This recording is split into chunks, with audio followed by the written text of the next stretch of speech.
Assalamualaikum warahmatullahi wabarakatuh. Selamat malam, salam sejahtera bagi kita semua.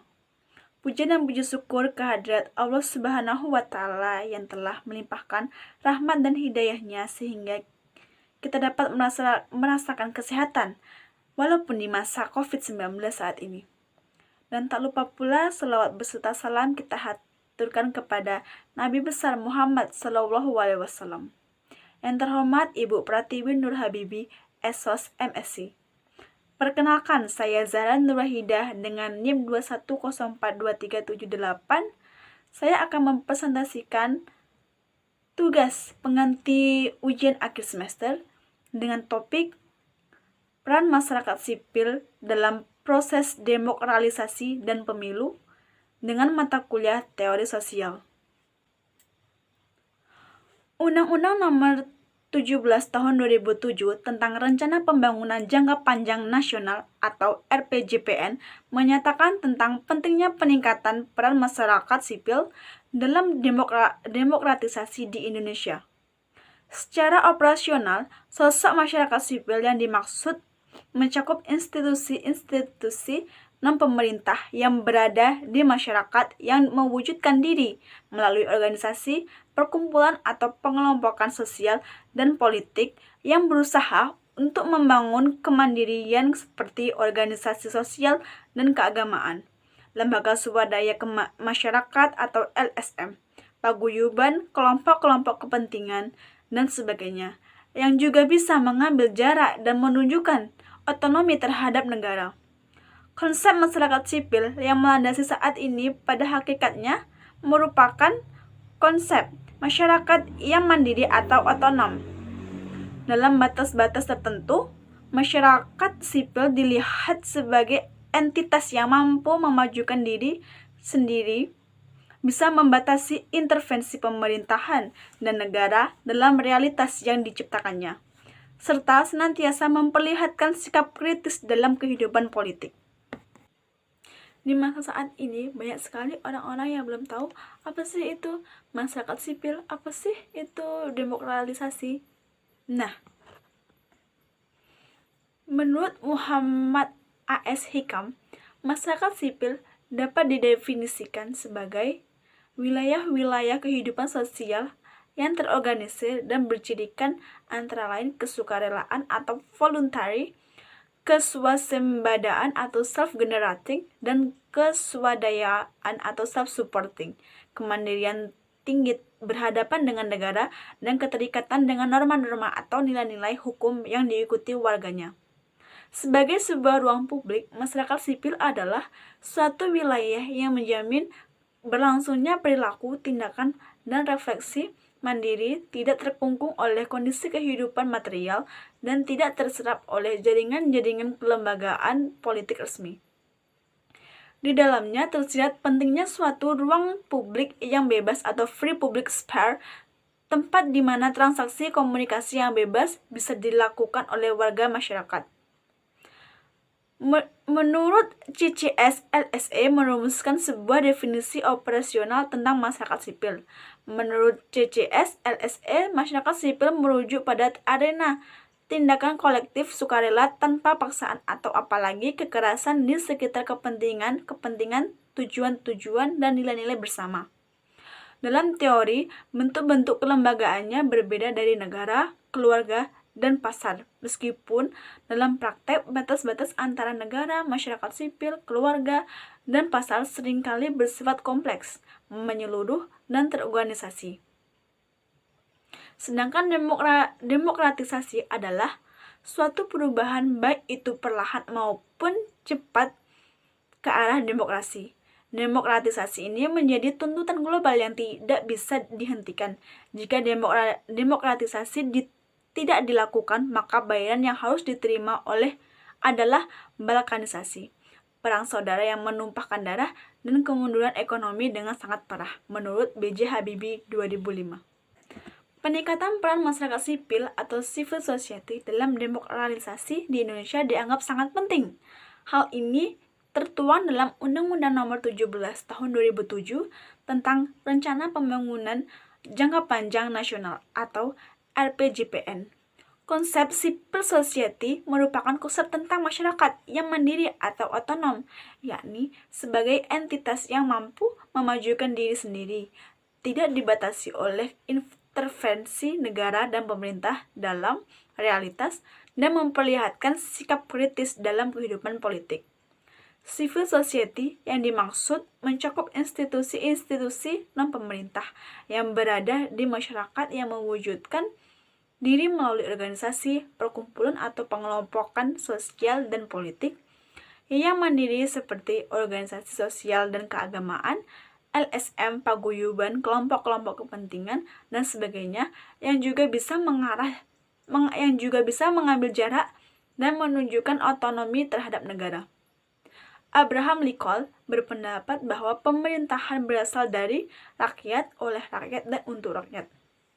Dengan semua dikembalikan kepada rakyat akan mempunyai ruang gerak yang luas untuk memperkuat civil society. Masyarakat akan merasa aman. Negara tidak akan semena-mena, dan hal inilah yang akan menaikkan posisi kedaulatan rakyat di hadapan negara. Ernest Gellner menyatakan, "No civil society, no democracy." Civil society bergantung pada tumbuh suburnya demokrasi di dalam suatu negara. Semakin demokrasi diakui dan diterapkan dalam suatu negara, civil society semakin memiliki ruang yang besar dalam negara tersebut. Namun, sebaliknya, bila demokrasi dikekang dalam suatu negara, maka kualitas civil society sangatlah diragukan untuk berkembang. Sumbangan civil society terhadap konsolidasi demokrasi dengan berbagai peran yang dijalankannya tentu tidak terjadi dengan sendirinya. Civil society adalah keterlibatan warga negara yang bertindak secara kolektif untuk mencapai tujuan, dan masyarakat sipil yang memusatkan perhatiannya untuk kepentingan umum, namun tidak berusaha untuk merebut kekuasaan dan hanya sebagai penyeimbang di luar kekuasaan. Masyarakat demokratis ketika warga yang berdiam diri memiliki suatu efektivitas dalam penalaran kebijakan yang berkenaan dengan urusan publik. Jelas bahwa peranan masyarakat demokratis non-pemerintah dapat dikatakan membantu pemerintah dalam menentukan kebijakan negara. Civil society berperan serta mendukung jalannya pembangunan sebuah negara. Konsep ini digambarkan sebagai karakter identitas yang dimiliki untuk mengaktualisasikan kedemokratisan masyarakat tersebut. Habermas, seorang tokoh mazhab Frankfurt, melalui konsep the free public sphere atau ruang publik yang bebas, di mana rakyat sebagai citizen memiliki akses atas setiap kegiatan publik. The free public sphere merupakan inspirator, motivator sekaligus basis bagi mekanisme demokrasi modern seperti yang dialami oleh Amerika, bangsa Eropa, dan kawasan dunia lain. Demokrasi modern secara substantif mengacu pada kebebasan, kesetaraan, kemandirian, kewarganegaraan, regularisme, desentralisme, aktivisme, dan konstitusionalisme. Konsep public sphere memiliki kapasitas dan fungsi amat penting dalam demokrasi politik, dikarenakan terhadap ruang untuk setiap warga negara untuk dapat mengakses dan peluang untuk memberikan berpendapat yang bertujuan untuk mewujudkan pemerintahan yang demokratis, transparan, partisipatif, dan akuntabel. Bentuk ruang publik semakin beragam, di antaranya adalah munculnya ruang publik virtual dengan fasilitas teknologi internet, ditandai dengan munculnya media sosial dan situs-situs berita yang memungkinkan para pembacanya berinteraksi satu dengan yang lain. Hal tersebut melahirkan komunitas-komunitas maya, sehingga setiap aktor-aktor sosial bisa menjalin dan berinteraksi secara umum. Pada pemilu 2014 lalu, jejaring sosial dan situs-situs yang berhubungan dengan pemilu seolah menjadi ruang bagi masyarakat dalam mengekspresikan diri, memberikan pendapat, dan menggali informasi tentang kepemiluan. Dengan berkembangnya dan semakin dewasanya civil society di Indonesia yang peduli dalam keikutsertaan memilih dan memberikan suara, mengawal serta mengawasi seluruh prosesnya adalah bentuk dari demokrasi yang semakin baik. Hal ini memberikan sebuah harapan akan lahirnya sebuah negara demokrasi yang sesungguhnya. Hal tersebut dapat dilihat dari antusiasnya masyarakat dalam kontribusi memberikan suara, mengawal proses perhitungan suara, dan hal lainnya untuk mendukung proses pemilu, serta tersedianya ruang bagi civil society untuk mengemukakan pendapat, mengkritik, dan membantu, serta mengawasi pemerintah dalam mencapai program-program yang telah dibuat. Hal ini sekali lagi menjadi gambaran pentingnya civil society sebagai pengontrol dalam proses demokrasi. Politik dalam negara demokrasi tidak hanya menjadi arena pergerakan bagi pemerintah atau parpol, namun juga arena di mana civil society bergerak dalam rangka mengontrol roda pemerintahan demi keberlangsungan hidup sebuah bangsa.